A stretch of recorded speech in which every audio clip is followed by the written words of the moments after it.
पिठला में 100 सैया का अस्पताल समाजवादी सरकार में बना है। जब सरकार चली गई, अस्पताल बंद रहा। हम जब चुनाव जीते, सरकार पे दबाव डाला तो अस्पताल चला। लेकिन पिठला का वो 100 सैया का अस्पताल आज भी न तो उसमें सभी डॉक्टर हैं, न दवाएं हैं, और यहाँ तक कि 1-2 करोड़ की मशीन अल्ट्रासाउंड, उसको टेक्नीशियन नहीं है और 2 साल से खरीदी पड़ी हुई है, उसका इस्तेमाल नहीं हो रहा है। ये सरकार की लापरवाही है। नमस्कार, आप देख रहे हैं सूर्या न्यूज इंडिया। छुट्टा मवेशियों सहित अन्य समस्याओं को लेकर सपा सांसद अवधेश प्रसाद ने किया धरना प्रदर्शन, सौंपा ज्ञापन। मिल्कीपुर विधानसभा क्षेत्र स्थित 5 नंबर चौराहे पर फैजाबाद अयोध्या के सांसद अवधेश प्रसाद के नेतृत्व में समाजवादी पार्टी के नेताओं ने छुट्टा मवेशियों सहित 7 सूत्रीय मांगों को लेकर धरना प्रदर्शन किया। राष्ट्रपति को संबोधित एक ज्ञापन भी उप जिलाधिकारी मिल्कीपुर को सौंपा। कार्यक्रम को संबोधित करते हुए सपा सांसद अवधेश प्रसाद ने कहा कि अफसोस के साथ कहना पड़ रहा है कि चाहे ठंड हो, चाहे गर्मी हो, चाहे बरसात हो, किसान रात भर किसानों को फसलों से दूर करने के लिए खेतों में ही सोता है। यहाँ तक कि कोई माँ अपने बच्चों के साथ चाह कर भी रात नहीं गुजार पाती, क्योंकि उसे रात भर खेतों में रहकर सांडों से खेतों की रखवाली करनी पड़ती है। मैं सरकार से मांग करता हूँ, जितने भी लोगों की मृत्यु आवारा पशुओं के हमले से हुई है, ऐसे मृतक के परिजनों को 10 लाख रुपए दिए जाए। मिल्कीपुर के उपचुनाव में समाजवादी पार्टी की जीत इस बात का संकेत होगी कि उत्तर प्रदेश में 2027 में भारी बहुमत के साथ अखिलेश यादव की सरकार आ रही है। किसानों की सारी समस्याओं का निदान हो जाएगा। धरना प्रदर्शन में बड़ी संख्या में सपा के नेता और कार्यकर्ता मौजूद थे। मिल्कीपुर से राकेश मिश्रा की रिपोर्ट, सूर्या न्यूज इंडिया के लिए। किसानों से किसानों की खेती को बचाया जाए और जिन किसानों को सांडों ने मारा है उनको आर्थिक सहायता दी जाए। और यहाँ पर 84 कोसी परिक्रमा का निर्माण हो रहा है। इसमें किसानों की बेशुमार जमीन बगैर उनको मुआवजा दे ली जा रही है। ये एक मुद्दा है।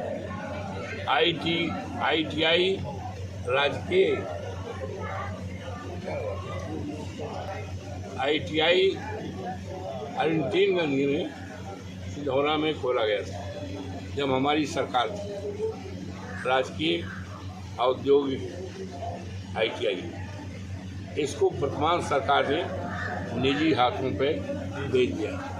हमारे धरने में ये भी मांग है कि इसको जो सरकारी स्वरूप था वापस किया जाए और निजी हाथों जो सौदा किया गया है रद्द किया जाए।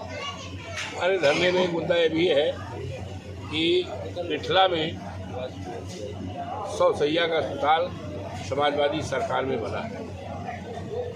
जब सरकार चली गई, अस्पताल बंद रहा। हम जब चुनाव जीते, सरकार पे दबाव डाला तो अस्पताल चला। लेकिन पिठला का वो 100 सैया का अस्पताल आज भी न तो उसमें सभी डॉक्टर हैं, न दवाएं हैं, और यहाँ तक कि 1-2 करोड़ की मशीन अल्ट्रासाउंड, उसको टेक्नीशियन नहीं है और 2 साल से खरीदी पड़ी हुई है, उसका इस्तेमाल नहीं हो रहा है।